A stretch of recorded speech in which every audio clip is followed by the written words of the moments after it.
All right, welcome back. Today we're going to talk about patient-controlled analgesia, more specifically, using the CADD pump.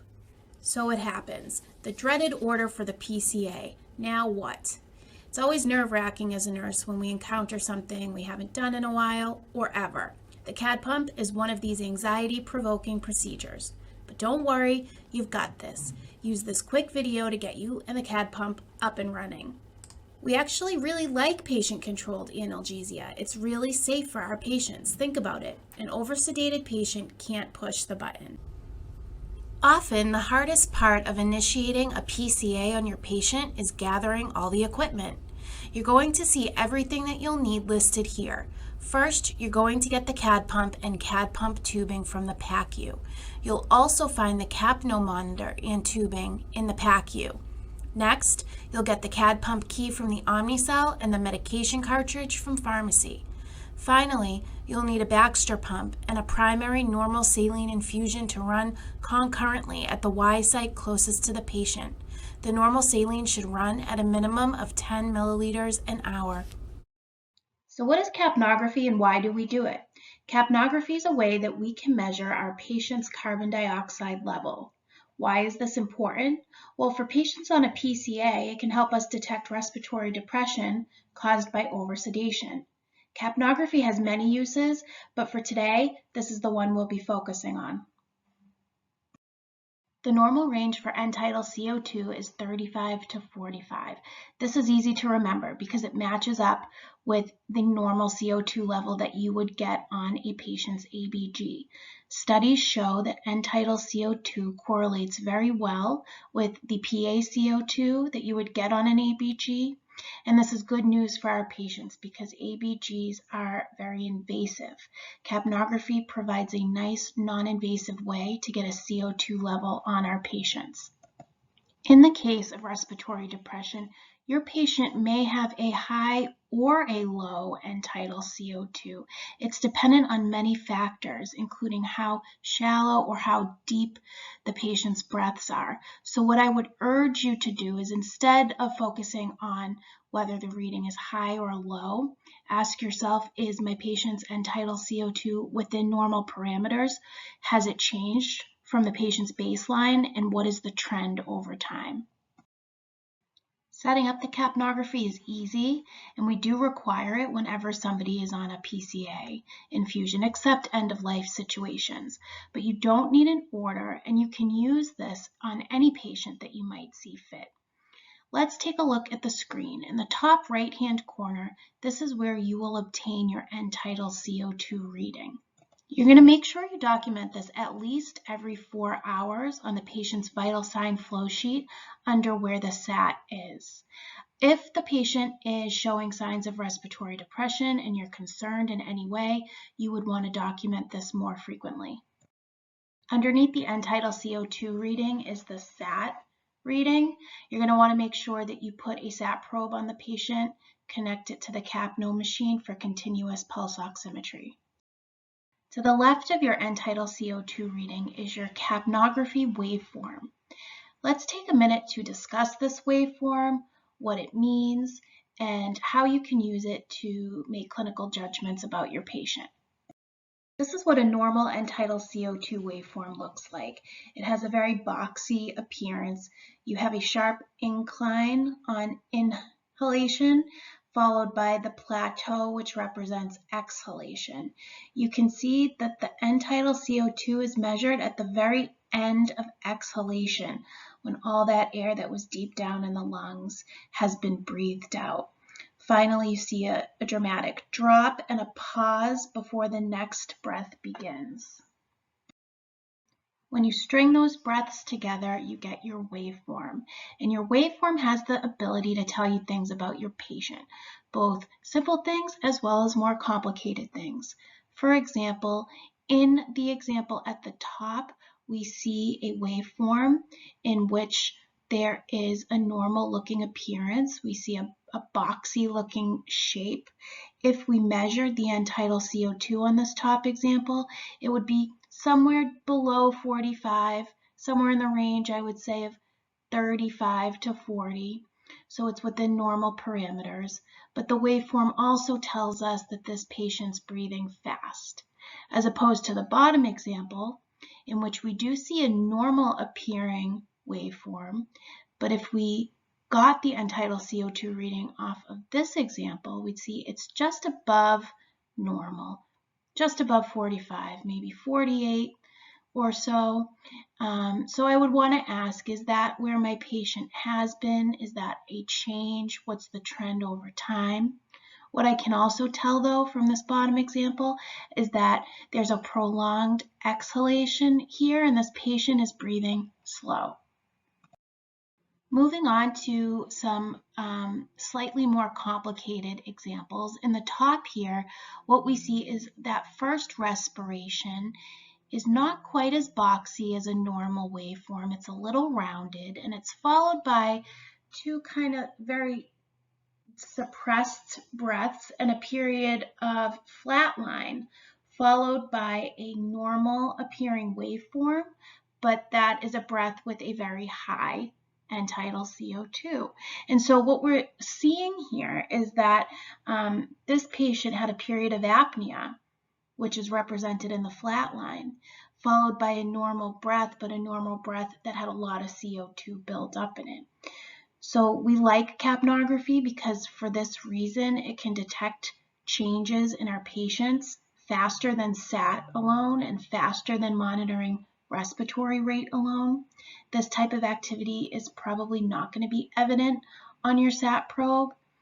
And I get that we're not in the rooms looking at these capnography monitors 24/7, but I would urge you to take 15 to 30 seconds each time you're in the room with these patients to take a look at their waveform, learn what's normal for them, and that way, if you notice things like this happening, it will clue you into the fact that your patient is exhibiting some respiratory changes as a result of the narcotic infusion.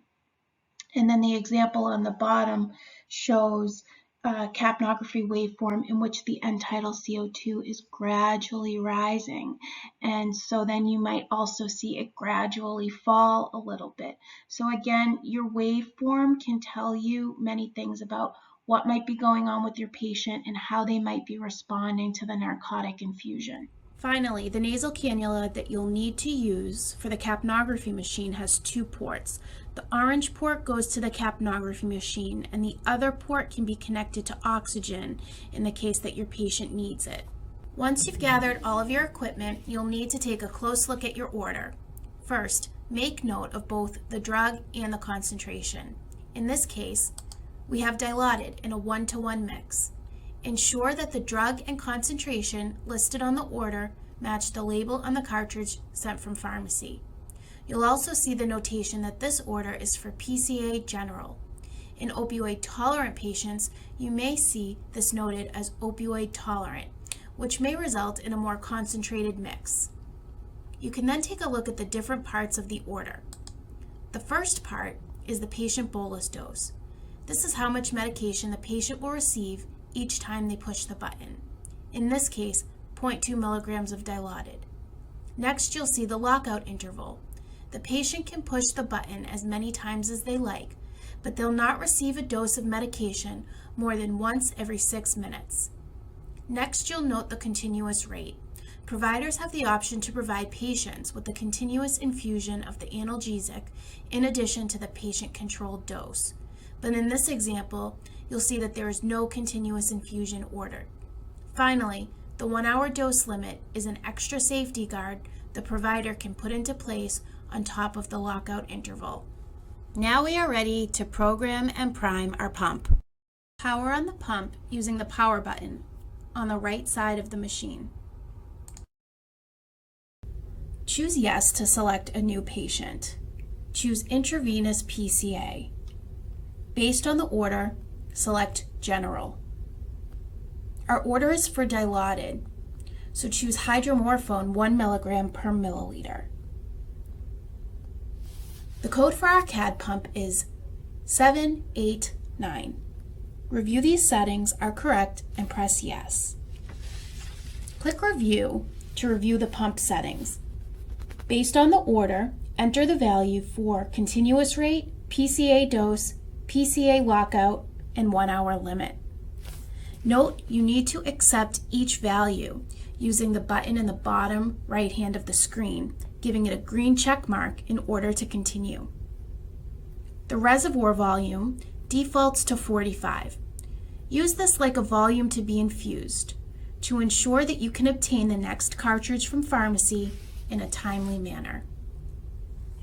You'll now see a message that the cassette is not attached. Obtain your cassette, pull down the silver lever on the side of the machine in order to attach the cassette. On the bottom of the pump, you'll see 2 hinges. The cassette inserts into these 2 hinges, clicks into the machine, and then you'll need to flip back up that silver lever to continue. You're now asked if you want to prime tubing. Choose yes. Let's take a minute to take a closer look at the CADD pump tubing. The CADD pump tubing has connection ports at both ends. The end with the Y site is the end that goes to the patient. The other end is what connects to your cartridge. Maintaining sterility, connect the CADD pump tubing to the cartridge tubing. Unclamp all clamps in the tubing. Remove the cap from the end of the tubing and press prime on the machine to start the prime. Now let's take a minute to talk about how to prime this tubing because it can be a source of confusion.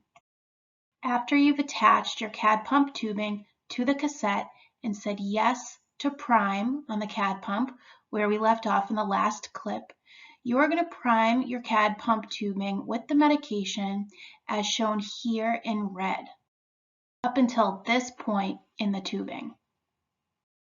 You are then going to prime starting here with normal saline up until this part of the tubing.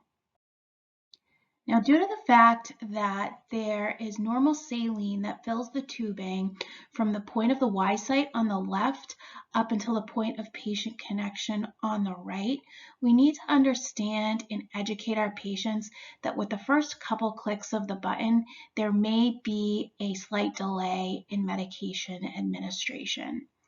And while we understand that this is less than ideal, we do believe that this is the safer alternative to priming all the way to the point of patient connection with the medication and then infusing a normal saline carrier behind it, which could lead to the patient inadvertently getting extra narcotic.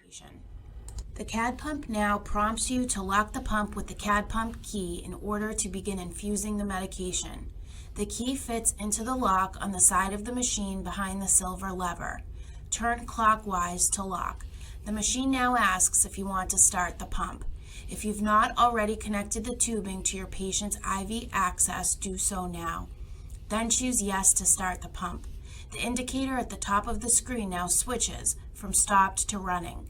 Next, we'll talk about documentation and patient teaching. Let's move on to what and when to document. In order to find what you'll need to document, you'll need to find the given and PCA dose counters report on the CADD pump. Select reports using the button under the left-hand part of the screen, and then scroll and select given and PCA dose counters. You'll then be given your pump totals to document in Epic. Don't forget, clear your pump after you've documented your pump totals. Now let's take a look at the CADD pump screen next to our Epic flow sheet.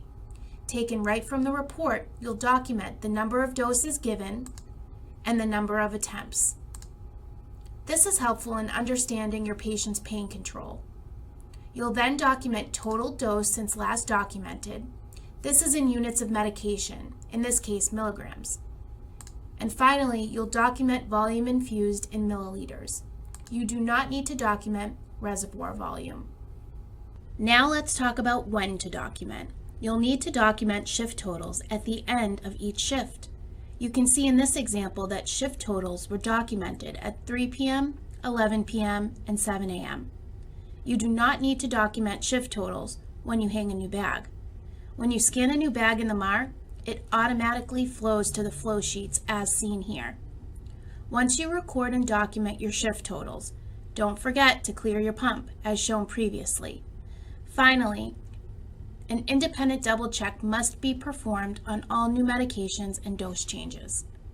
When talking to our patients about the PCA, we need to explain to them how to push the button, explain how the device works, how often the medication can be administered, tell the patient that they should only take enough analgesic to relieve acute pain, but not enough to feel drowsy.